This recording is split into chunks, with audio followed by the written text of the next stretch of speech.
পুরো দেশের পরিবেশ পরিবর্তন হয়ে যায়। আমরা সারাদিন ফেসবুকে স্ট্যাটাস দিচ্ছি, আমাদের দেশের পরিবেশ কিন্তু পরিবর্তন হয় না। কারণ যুবক কাজ করে ঘন্টার কাজ 5 মিনিটে, আর বুড়া মানুষেরা করে 5 মিনিটের কাজ 1.5 ঘন্টায়। তাহলে দেখা যাবে দেশকে পরিবর্তন করতে চাইলে, সমাজকে পরিবর্তন করতে চাইলে হারুন আর রশিদের মতো যোগ্য উপযুক্ত উত্তরসূরিদের ক্ষমতায় নিয়ে এসে বসাতে হবে, তারা দেশ পরিবর্তন করে দিতে পারবে। এরকম আরো দু একটা ঘটনা আপনাদের সামনে উল্লেখ করি। আপনারা সবাই গ্রানাডার নাম শুনেছেন, যারা মোটামুটি শিক্ষিত যুবক পড়াশোনা করেছে। ওরা মুসলমানদের স্পেনে, মানে মুসলমানদের একটা সভ্যতা ছিল, একটা যুগ ছিল গ্রানাডা।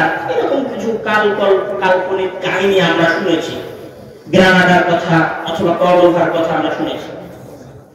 আমাদের কাছে ওই গল্পগুলো, ওই কথাগুলো, ইতিহাসগুলো গল্পের মতো মনে হয়, কাল্পনিক কাহিনীর মতো মনে হয়।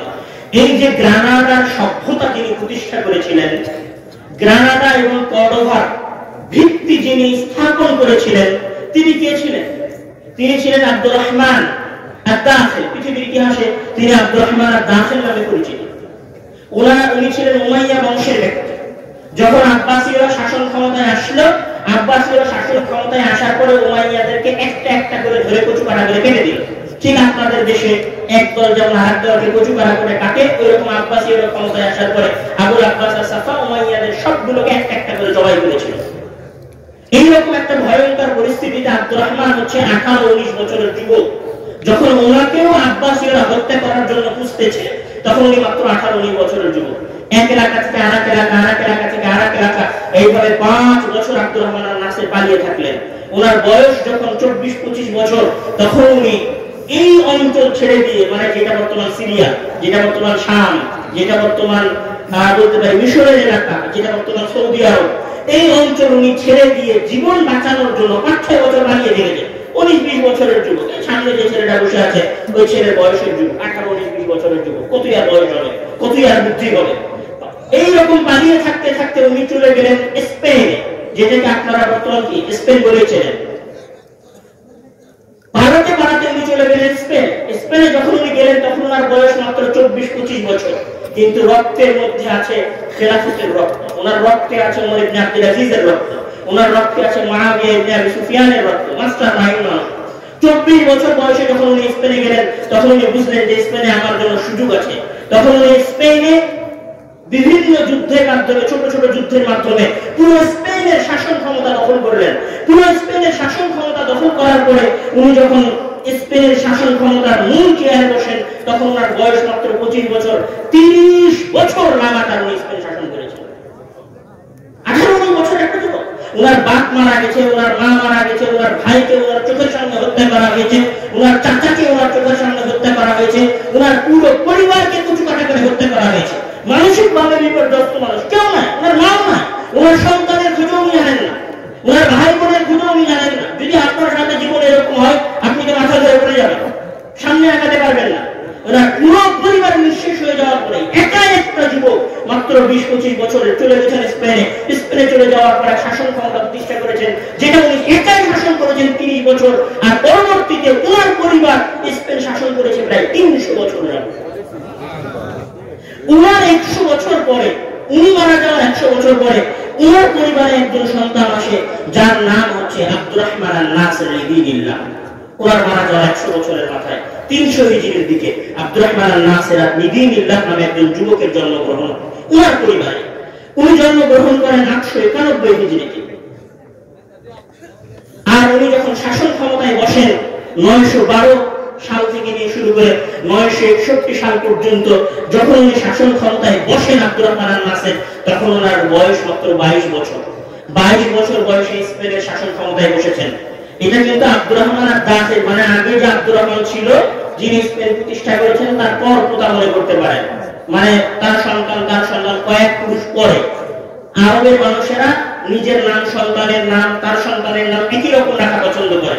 বাবার নাম আব্দুর রহমান, তো ছেলের নাম আব্দুর রহমান, ছেলের নাম আব্দুর রহমান, তারপরের ছেলের নাম আব্দুর রহমান।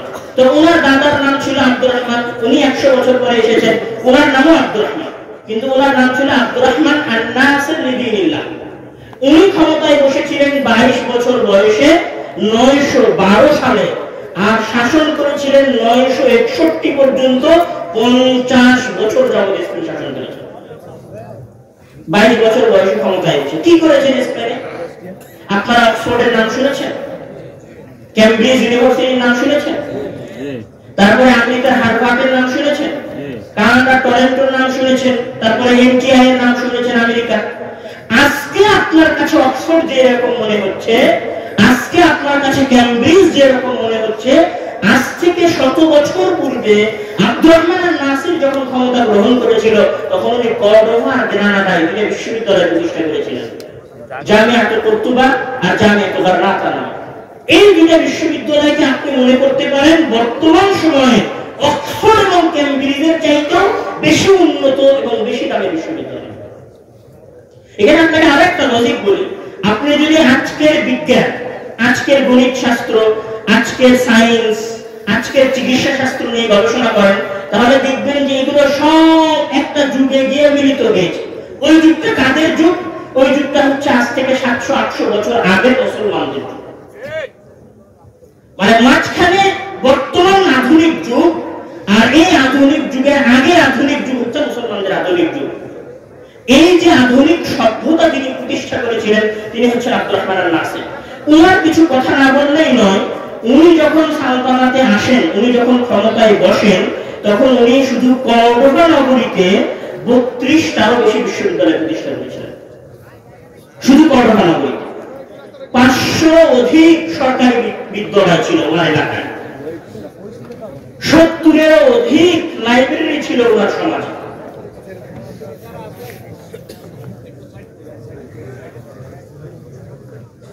এবং ওই স্পেনের সবচেয়ে বড় লাইব্রেরিতে প্রায় 6 লক্ষেরও বেশি বই ছিল। এবং পৃথিবীর ইতিহাসের শ্রেষ্ঠ কিছু বিজ্ঞানী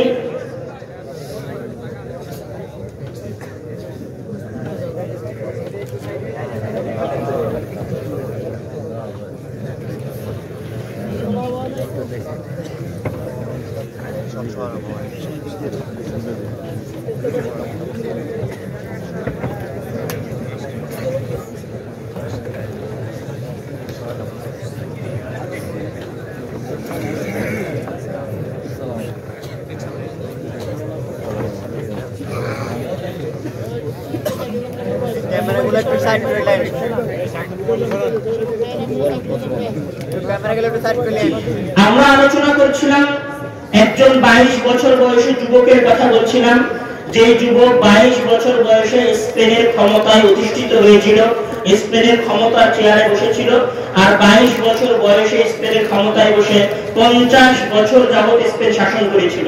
উনার 50 বছর বয়সে 50 বছরের শাসনামলে পৃথিবীর ইতিহাসের শ্রেষ্ঠ কিছু বিজ্ঞানী তৈরি হয়েছিল। তার মধ্যে পৃথিবীর ইতিহাসে একজন শ্রেষ্ঠ বিজ্ঞানী তৈরি হয়েছিল আব্বাস ইবনে ফিরনাস, যিনি পৃথিবীর মানুষকে সর্বপ্রথম উড়োজাহাজের স্বপ্ন দেখিয়েছিলেন। উনার এই যুগে সর্বপ্রথম অ্যারিথমেটিক্স অর্থাৎ অর্থনীতির উপরে বই রচনা করা হয়েছিল। উনার এই যুগে সর্বপ্রথম গায়াতুল হিকমা নামক গ্রন্থ রচনা করা হয়েছিল, যেটা পরবর্তীতে ল্যাটিন ভাষায় অনুবাদ করা হয়। উনার এই যুগে সর্বপ্রথম আবুল কাসেম খালাফ মাতৃগর্ভের বাইরে, মানে মায়ের গর্ভের বাইরে সন্তান জন্মদানের থিওরি পেশ করা হয়েছিল। আরো অসংখ্য কথা আছে, আমি কথা বাড়াবো না। উনার এই যুগ ছিল পৃথিবীর ইতিহাসের বিজ্ঞানীদের, এক বাক্যে যদি আমি বলি, পৃথিবীর ইতিহাসের বিজ্ঞানীদের, গণিত শাস্ত্রের, সায়েন্সের, জ্যোতির্বিদ্যার, চিকিৎসা বিদ্যার, যে কোনো ধরনের বিদ্যার স্বর্ণযুগ ছিল আব্দুর রহমান নাসির লিবিল্লাহ 50 বছরের যুগটা। কেন আমার এই যুগটা স্বর্ণযুগ ছিল?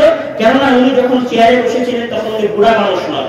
উনি যখন চেয়ারে বসেছিলেন তখন ওনার বয়স ছিল মাত্র 22 বছর। আরো একটা যুবকের কথা আমি বলে আমার আলোচনা একদম শেষের দিকে নিয়ে যাব। আপনারা হালাকু খান এবং চেঙ্গিস খানের কথা শুনেছেন। হালাকু খান এবং চেঙ্গিস খানের কথা শুনেননি? যে হালাকু খান এবং চেঙ্গিস খান বাগদাদের খেলাফতকে ধ্বংস করে দিয়েছিল, বাগদাদের মানুষদেরকে হত্যা করে, কুচুকাটা করে কেটে বাগদাদের মানুষদের মাথা দিয়ে মূর্তি বানিয়েছিল, সেই হালাকু খান এবং চেঙ্গিস খানের কথা আপনারা জানেন। যে হালাকু খান এবং চেঙ্গিস খান মিলিয়নের পরে মানুষ, মিলিয়ন মিলিয়ন মানুষ হত্যা করেছিল, যে হালাকু খান এবং চেঙ্গিস খান। এবং মনে করা হতো যে হালাকু খান এবং চেঙ্গিস খানকে পৃথিবীর ইতিহাসে কেউ কোনোদিন পরাজিত করতে পারবে না। কেননা দেমাস্ক ধ্বংস হয়ে গেছে, মুসলমানদের বাগদাদ ধ্বংস হয়ে গেছে, মুসলমানদের যত বড় বড় এলাকা ছিল সামারকান্দ, বুখারা থেকে নিয়ে শুরু করে ইরান পর্যন্ত মুসলমানদের পুরো ইসলামী অঞ্চল ধ্বংস হয়ে গেছে হালাকু খান আর চেঙ্গিস খানের হাতে।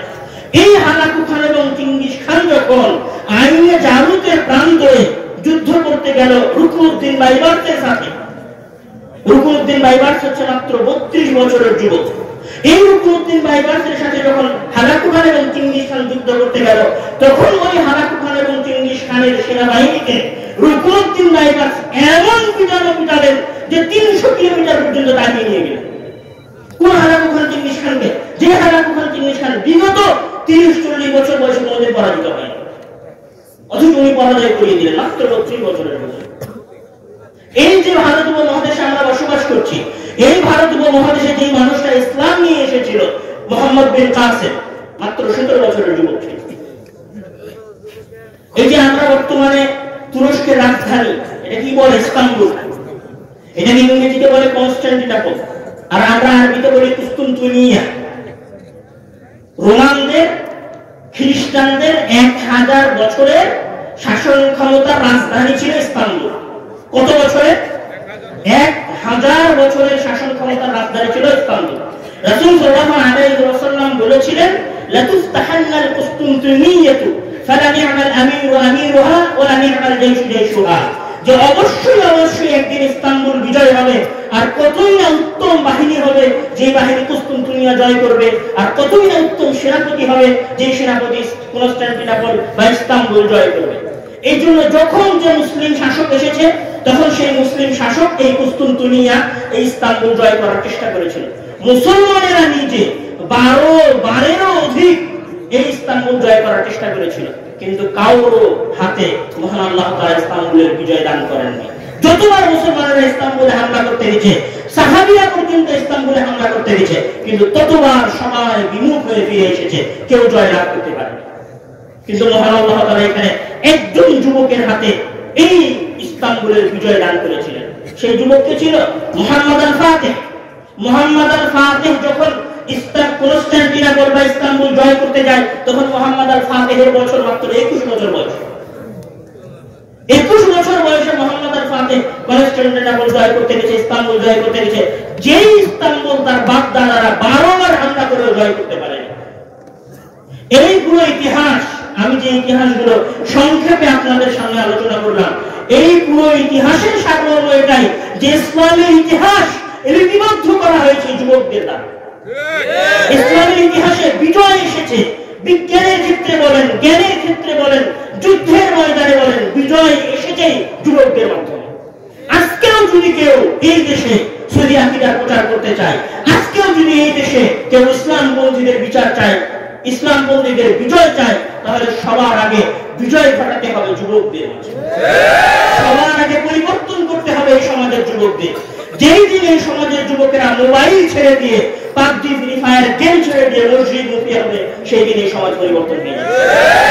যেই দিন এই সমাজের যুবকেরা খেলার মাঠ ছেড়ে দিয়ে, ক্রিকেট খেলা দেখা ছেড়ে দিয়ে, ফুটবল খেলা দেখা ছেড়ে দিয়ে, বিপিএল আইপিএল দেখা ছেড়ে দিয়ে স্কুল কলেজ মুখী হবে, জ্ঞান মুখী হবে, সেই দিন বাংলাদেশ পরিবর্তন হয়ে যাবে। আজকে বাংলাদেশের মানুষেরা ভারতের সাথে যুদ্ধ করতে যাচ্ছে চাচি নিয়ে, লুঙ্গি পায়জামা পরে, কিন্তু যদি এই সমাজের যুবকেরা পরিবর্তন হয়ে যায়, তাহলে ভারতের সাথে লড়াই হবে জ্ঞানে বিজ্ঞানে।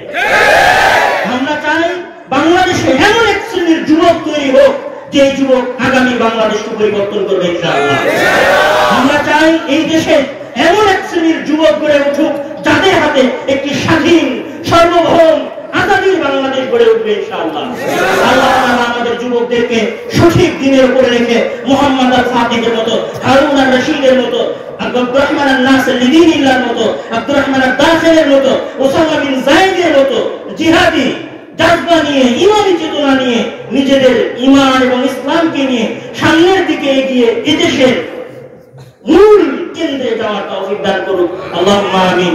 এই দাবি, এই দোয়া মহান আল্লাহ তাআলার দরবারে রেখে আজকের আলোচনা এখানেই শেষ করছি। আসসালামু আলাইকুম ওয়া রাহমাতুল্লাহি ওয়া বারাকাতুহু। সাইড দিতে ভালো হয় আর কি।